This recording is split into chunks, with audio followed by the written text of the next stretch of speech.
말레이시아 항공 여객기 피격 사건 조사가 성과를 내지 못하고 있는 가운데 증거물이 훼손되고 있다는 주장이 잇따르고 있습니다. 유엔은 내일 새벽 이번 사건과 관련한 규탄 결의안을 표결할 예정입니다. 국제부 연결해 자세한 내용 알아보겠습니다. 조수연 기자. 네, 국제부입니다. 네, 사건의 진상을 규명해줄 증거물들이 훼손되고 있다. 이런 지적이 이어지고 있죠. 네, 추락 현장을 통제하고 있는 우크라이나 반군이 증거물을 훼손하고 있다는 건데요. 사건 발생 초기부터 여러 차례 지적된 문제입니다. 영국 텔레그래프는 반군이 희생자들의 유품과 증거를 빼돌리거나 파괴했다는 의혹을 제기했습니다. 반군이 유류품을 훔치고 불리한 증거를 훼손하고 있다는 주장도 소개했습니다. 반군이 크레인까지 동원해서 비행기 부품들을 거두어갔다는 목격자들의 진술도 나왔는데요. 우크라이나 국가안보위원회는 성명을 통해 반군이 여객기를 격추한 사실을 감추려고 증거 은폐에 나서고 있다고 비난하기도 했습니다. 사건의 열쇠가 될 블랙박스를 놓고도 말이 많았는데요. 반군 측이 이 블랙박스를 국제조사기구에 넘기기로 했다고요? 네, 맞습니다. 격추된 여객기 블랙박스는 우크라이나 반군이 먼저 회수를 했는데 회수 직후 반군 측은 러시아의 블랙박스 분석을 의뢰하겠다고 밝혔습니다. 그러나 국제사회에서 이를 반대하는 목소리가 많았습니다. 사건의 배후로 지목받고 있는 러시아에 블랙박스 분석을 맡기는 것은 말이 안 된다는 건데요.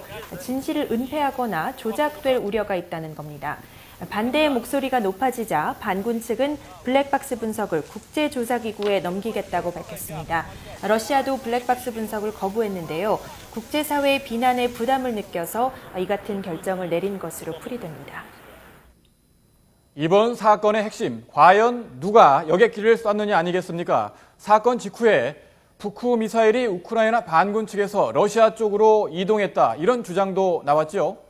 예, 러시아와 반군은 문제의 북크 미사일 시스템을 이미 러시아로 이동시킨 것으로 알려졌는데요. 미국 월스트리트 저널은 복수의 미국 정보 당국자를 인용해서 사건 직후에 미사일 시스템 이동이 이루어졌다고 보도했습니다. 앞서 우크라이나 정부도 미사일 발사 차량이 이동하는 화면을 공개했는데요. 미사일 한 기가 비어있는 채로 러시아로 이동하는 장면을 포착했다고 밝혔습니다. 존 케리 미 국무장관도 러시아가 우크라이나 반군에 북크 미사일 시스템을 넘겨줬다는 것을 기정사실화했는데 케리 장관의 말을 잠시 들어보겠습니다.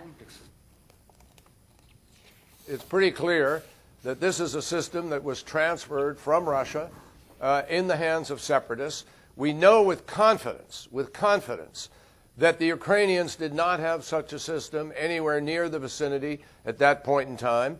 So it obviously points a very clear finger at the separatists. 네, 미국이 러시아를 압박하는 모습인데 유엔 안보리가 이번 사건과 관련한 규탄 결의안을 표결하기로 결정했죠. 유엔 안전보장이사회가 우리 시간으로 내일 새벽 4시에 여객기 피격 사건과 관련한 규탄 결의안을 표결할 예정입니다. 당초 안보리 상임이사국인 러시아 때문에 결의안 표결이나 채택이 어려울 수도 있다는 전망이 있었지만 러시아가 표결에 동의해서 채택 가능성이 높아졌습니다.